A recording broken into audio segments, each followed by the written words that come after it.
मैंने बताया था, लेकिन देखो सामान लाना और गिरवाना वो बस की बात नहीं है। मैं मेरी तरफ से आपको 51,000 रुपये की सहयोग राशि इसमें भेंट कर दूंगा। आप लोग जो भी काम करवाना हो वो काम करवाओ।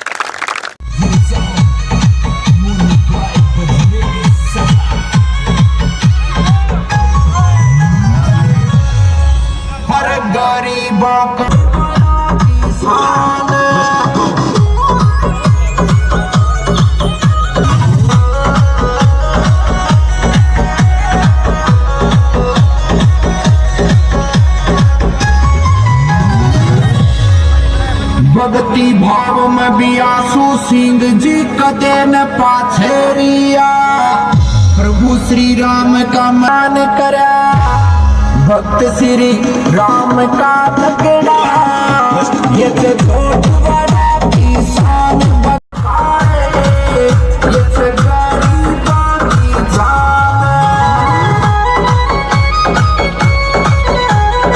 मन में बस जा राजस्थान मारा, मन में बस जा रे,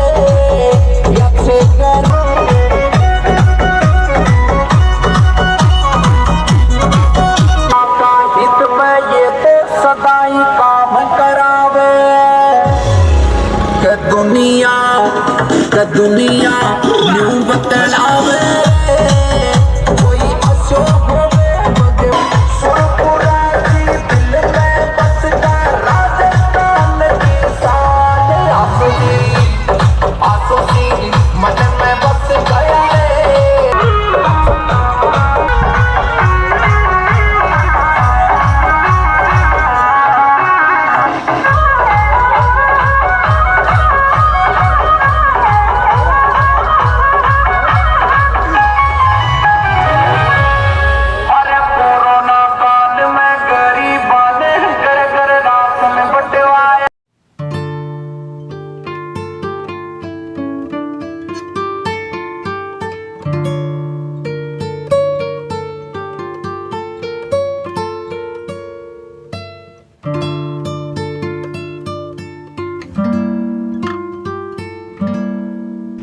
तीनों कालों का जिसे पूरा यथावत जान हो, सृष्टि सारी में प्रतिष्ठित बस वही भगवान हो, है परम सुख रूप केवल मुक्तिदाता नाम हो, उस अनादि ब्रह्म को श्रद्धा सहित प्रणाम हो।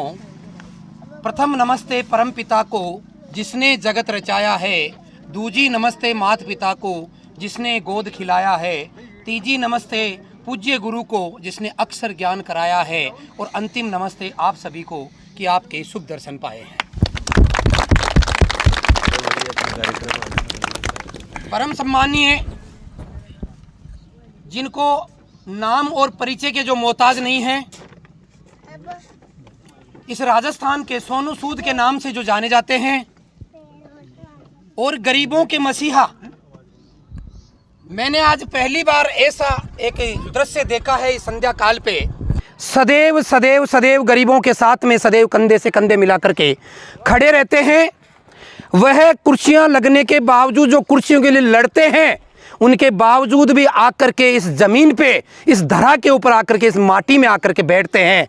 ये हमारे लिए बड़े ही सौभाग्य की बात है। मैं सभी से आह्वान करूंगा कि इसके लिए, इस समर्पण के लिए, इस त्याग के लिए, इस सबसे बड़े सौम्यता और सरलता का जो इनका स्वभाव है, इनको मैं नमन करता हूं। मैं पहली बार इनसे मिला, शायद इनके सामने तो मेरे जैसे पता नहीं कितने आते हैं, कितने निकल जाते होंगे, क्योंकि चेहरे याद नहीं रहते हैं। इनका जब मैंने इनका दर्शन किए पहली बार गोकुलपुरा में, और जब बाबा साहब की पूर्व संध्या पे जब जो कार्यक्रम हुआ था वहाँ पे गोकुलपुरा में, उसमें मैं साहब के मैंने दर्शन किए। उस समय भी मुझे बोलने का मौका दिया गया, तब मन संचालन मेरे ही हाथ में था। तो उन्होंने, इनका चेहरा, देदीप्यमानी चेहरा जो है आकर्षक उस समय मुझे लग रहा था, और मैं सुन ही रहा था कि वास्तव में ये लोग जब इनको याद किया जाता है तो ये वास्तव में उनके लिए सब तो जो है पैसे वालों के साथ में और अपने स्वार्थ और केवल चाटुकारों के साथ में खड़े रहते हैं। लेकिन मैंने एक ये नेता पहले ऐसे देखे हैं कि वास्तव में ये गरीबों के साथ में मिलकर के खड़े रहते। एक छोटे से गांव में, इस गांव का बड़ा ही सौभाग्य है, ये माटी मेरे ख्याल से पवित्र हो गई, क्योंकि आज ऐसे व्यक्ति जो एक मानवता के लिए लड़ते हैं। कहते हैं कि मानव की पूजा कौन करे, अरे मानवता पूजी जाती है और श्रृंगार की पूजा कौन करे, सज्जनता पूजी जाती है जो इनमें कूट कूट के भरी हुई है। आज मैं इनके कार्यों की बखान करूं तो मेरे पास में शब्द नहीं है। मैं निशब्द हूं कि राजस्थान के सोनू सूद के नाम से ये जाने जाते हैं। और इन्होंने जब राम मंदिर हमारी भारतीय संस्कृति की जो मूल प्रतीक माना जाता है, जहाँ पे हमारे श्री राम का जन्म हुआ था, और उस राम मंदिर में इन्होंने, हालांकि उसमें प्रत्येक व्यक्ति की आहुति लगी है, लेकिन उस राम मंदिर में इन्होंने 1,11,71,000 रुपए की आहुति दे करके जो आसपास के क्षेत्र का और हमारे सबका मान बढ़ाया है। हम आपको इस कार्य के लिए नमन करते हैं, प्रणाम करते हैं कि आपने अपने पवित्र कमाई में से आप ये इतना धन निकाल करके, अकूत धन निकाल करके गरीबों के लिए आप यूँ लुटा रहे हैं। ईश्वर करे कि आपका धन ही नहीं, मान सम्मान यश ऐश्वर्य और आपकी पद और प्रतिष्ठा सभी दिन दुगनी रात चौगनी इसी प्रकार से बढ़ती रहे।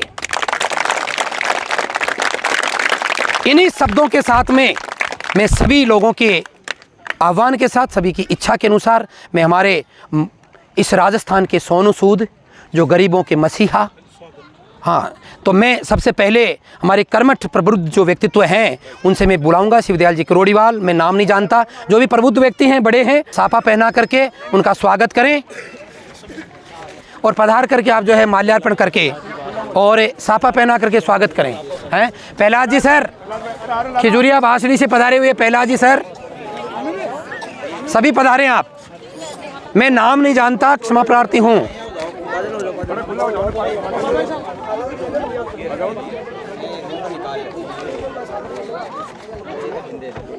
बोला राम सा पीर की जय हो। बोला राम सा पीर की।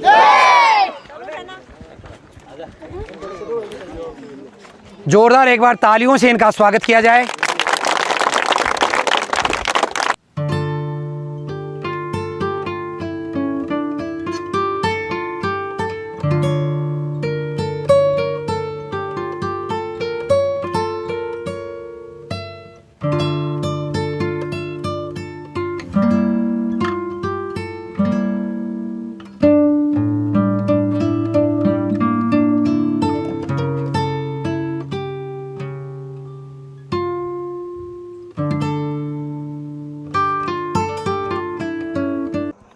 हम जिस पवित्र स्थान पे बैठे हैं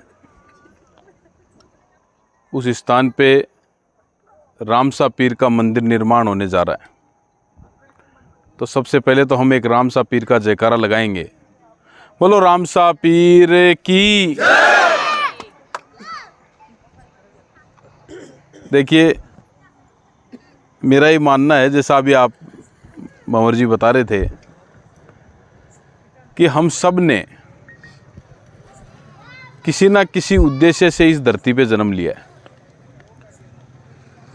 और लाखों करोड़ों की संख्या में जीव जंतु अनेकों प्रकार से यहाँ अपना जीवन यापन कर रहे हैं। लेकिन ईश्वर ने सिर्फ और सिर्फ इंसान को ही कर्म करने की ताकत दी। इंसान ही है जो काम करता है। बाकी आपने देखा होगा कि प्रकृति में हर जीव जंतु इसी इंसान के भरोसे है। आज हम जहाँ कहीं भी ज़रूरत होती है, आपने देखा होगा अभी गौ माता पे संकट आया। उस संकट में गौ माता ने न तो हमें ये कहा कि मेरे को यहाँ दर्द है, मेरी ये पीड़ा है, मैं भूखी हूँ, मैं प्यासी हूँ। उस दर्द को समझने की जो शक्ति भगवान ने दी है वो सिर्फ और सिर्फ मनुष्य को दी है। और मेरा ये मानना है कि केवल मनुष्य जाति में जन्म लेना ही अपने आप में पूर्ण नहीं है। और भगवान ने जब जन्म देके हम सबको यहाँ भेजा है तो आप सबको किसी न किसी रूप में, देखिए ज़रूरी नहीं है कि कोई भी मदद पैसे से ही हो। हम मदद एक दीन दुखी को, एक पीड़ित को, एक ज़रूरतमंद को हौसला देकर भी कर सकते हैं। आप उसे इतना ही कह देंगे कि मैं तेरे साथ खड़ा हूँ, घबराना मत, वो उसके लिए 1000 गुना ताकत के साथ काम करता है।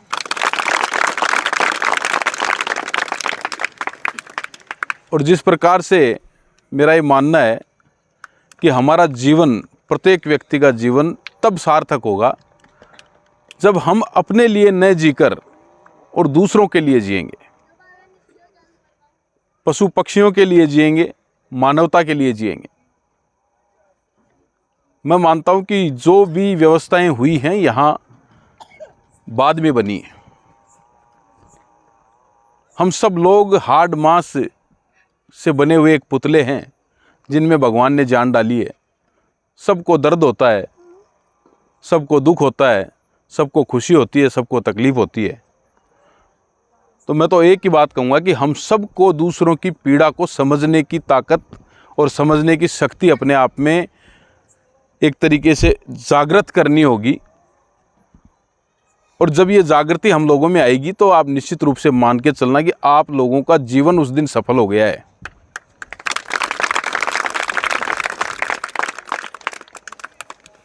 और इसका एक जीता जागता उदाहरण मैं आपके सामने खड़ा हूं। मैं आज कोई इसलिए नहीं भाग रहा हूं कि मुझे कोई पद चाहिए। निश्चित रूप से मैं प्रयासरत हूं उस पद पे जाने के लिए, इसमें कोई दो राय नहीं है, लेकिन वो मैं मेरे लिए नहीं हूं। मुझे ईश्वर ने आप सबके आशीर्वाद से, बुजुर्गों के आशीर्वाद से और ईश्वरीय कृपा से आज सब कुछ दे रखा है। मैं चाहूं तो मैं भी दूसरों की तरह ऐशो आराम कर सकता हूँ, ऐसी कमरों में रह सकता हूँ, और जो ज़रूरतें हैं वो मैं मेरी पूरी कर सकता हूँ आराम से। लेकिन मैं उन सब चीज़ों को त्याग कर, मैं धूप नहीं देखता, मैं छाँव नहीं देखता, मैं बारिश नहीं देखता, मैं सर्दी नहीं देखता। कई बार तो मेरे बच्चों से मिले हुए मुझे 7-7 दिन हो जाते हैं कि सुबह मैं जल्दी निकल जाता हूँ तो वो स्कूल चले जाते हैं। अब आज यहाँ आपके बीच में हूँ, ऐसे ही कल भी कहीं और था, परसों कहीं और था, और आगे कभी और रहूँगा। और जब घर पहुँचता हूँ तो वो सो जाते हैं। तो कई बार तो बच्चे ही पूछते हैं कि पापा कहाँ गए हुए हैं, कितने दिन हो गए। तो मैंने तो मेरा जीवन आप लोगों को समर्पित कर रखा है, और मुझे आज वो पद भी चाहिए तो वो आप लोगों के लिए चाहिए, ताकि वक्त बेवक्त आपको कभी भी ज़रूरत पड़े तो मैं आप लोगों के लिए उस ताकत का इस्तेमाल कर सकूं। और दुर्भाग्य है हमारे इस क्षेत्र का कि जब कभी भी जो कोई भी यहाँ से जीत के गया है सीधा कैबिनेट मंत्री बना है, चाहे वो किसी भी पार्टी से हों। और इतना बड़ा दुर्भाग्य कि फिर वो लोग आके संभालते नहीं। अभी जब ये कोरोना काल आया था, अभी भंवर जी बता रहे थे, तो कोरोना काल में मैंने निश्चित रूप से इस दर्द को समझने की कोशिश की। मैंने आप लोगों के दर्द को समझने की कोशिश की कि आप लोगों का 2013 में जब मैंने चुनाव लड़ा तो 36 कौम का आशीर्वाद मेरे ऊपर था। ये एक मायने नहीं रखता है कि मुझे वोट कम मिले ज़्यादा मिले। मेरे लिए तो ये था कि मुझे जिसने भी दिए वो आप सब ने दिए, और कहीं कोई कमी मेरे अंदर रह गई होगी कि मैं आप लोग मुझे नहीं समझ पाए या मैं आप लोगों को नहीं समझा पाया। मेरे ऊपर वो आप सबका एहसान था। मैंने मेरी जिम्मेदारी समझ के मानवता के नाते मैं मेरी जान की परवाह किए बगैर आप लोगों के बीच में इसीलिए आया कि आज आपको ज़रूरत थी। वो ऐसा संकट था कि भाई को भाई नहीं मिल रहा था, रिश्तेदार को रिश्तेदार नहीं मिल रहा था, लेकिन आप सबकी ताकत से, आप सबके सहयोग से, और विशेष रूप से मेरी इस युवा शक्ति के सहयोग से इस कार्य को पूरा किया। मैं आप सबका धन्यवाद ज्ञापित करता हूं कि जब कभी भी संकट की मुझे ज़रूरत पड़ी है, कैसा भी संकट हो मुझे ज़रूरत पड़ी है, तो आप लोगों ने भरपूर कंधे से कंधा मिलाकर मेरा साथ दिया है। क्योंकि जो काम पैसे से हो सकता था वो पैसे ने किया, लेकिन जिस जगह आप लोगों की ज़रूरत थी वहाँ आप लोग अपने परिवार की चिंता किए बगैर मेरे साथ खड़े थे, तो मेरी ताकत भी 100 गुना होगी। आज आप सब लोग इस समय एकत्रित हैं तो कहीं ना कहीं आप लोगों के आत्मिक रूप से मैं जुड़ाव रखता हूँ, ये मुझे विश्वास है। वरना किसी को फुर्सत नहीं है, सबको काम भी रहते हैं, सबके घर में भी काम है, मातृशक्ति भी यहाँ विराजमान है। आप सबको भी काम रहता है, पूरे घर की जिम्मेदारी रहती है, लेकिन फिर भी आप लोग यहाँ विराजमान हैं तो कहीं ना कहीं आप लोगों में एक आशा है, आप लोगों में मेरे प्रति एक स्नेह और सम्मान है। मैं इस बात को भली भांति समझ रहा हूँ और इस प्रांगण में खड़ा होकर आपको एक विश्वास आज दिला रहा हूँ कि जिस ताकत को मैं आप लोगों के लिए पाना चाहता हूँ और जो ताकत आप लोग मुझे दे रहे हैं, आप याद रखना कि जब कभी भी आपको ज़रूरत होगी तो मैं 1000 गुना नहीं, लाख गुना ताकत के साथ आप लोगों को वो ताकत वापस लौटा दूंगा।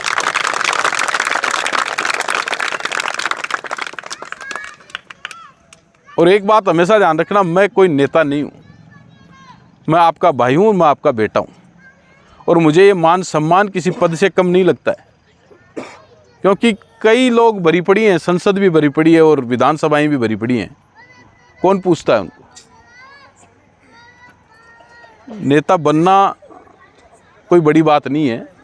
सबसे बड़ी बात मैं जो मानता हूँ वो है कि आप सबके लोगों के दिलों में जगह है और आप सबके दिलों में ये जगह बनी रहे, यही मैं भगवान से प्रार्थना करता हूँ। और आज जो मान सम्मान आपने दिया है उसका मैं तहे दिल से बहुत बहुत आभार व्यक्त करता हूँ, मातृशक्ति का, मेरे युवा साथियों का। अभी जो ये मंदिर निर्माण का कार्य शुरू किया, मैं एक दिन पहले भी आया था यहाँ, उस दिन भी रात को शायद काफ़ी लेट हो गए थे, तो मैंने उस दिन भी कहा था आपको, आपने काम शायद इसका शुरू करवा दिया अभी, या चल रहा है क्या काम? तो इस कार्य में मेरी तरफ से मैंने बताया था, लेकिन देखो सामान लाना और गिरवाना वो बस की बात नहीं है। मैं मेरी तरफ से आपको 51,000 रुपये की सहयोग राशि इसमें भेंट कर दूंगा, आप लोग जो भी काम करवाना हो वो काम करवाओ। और मेरा तो मन करता है कि सारे काम मैं ही करवा लूँ, लेकिन मेरा सीमा बहुत बड़ी हो गई, क्षेत्र बहुत बड़ा हो गया, जिम्मेदारियां बहुत बड़ी हो गई, तो उसको देखते हुए इन जिम्मेदारियों को निभाना भी पड़ रहा है। और कहीं भी कोई आता है तो उसको मना भी नहीं करते। तो जैसा भी हूँ आपका हूँ, और कहीं कोई गलती हो जाए तो उसके लिए क्षमा प्रार्थी भी हूँ। और आप सब ने बुलाया, मान सम्मान दिया, पुनः आप सभी का बहुत बहुत आभार, बहुत बहुत धन्यवाद। जब कभी भी मेरे लायक कोई भी काम हो आप बेझिझक फ़ोन करें, बेझिझक याद करें, मेरी शक्ति से एक कदम आगे रख के आप लोगों के लिए हमेशा तत्पर हूँ। धन्यवाद। जय हिंद, जय भारत।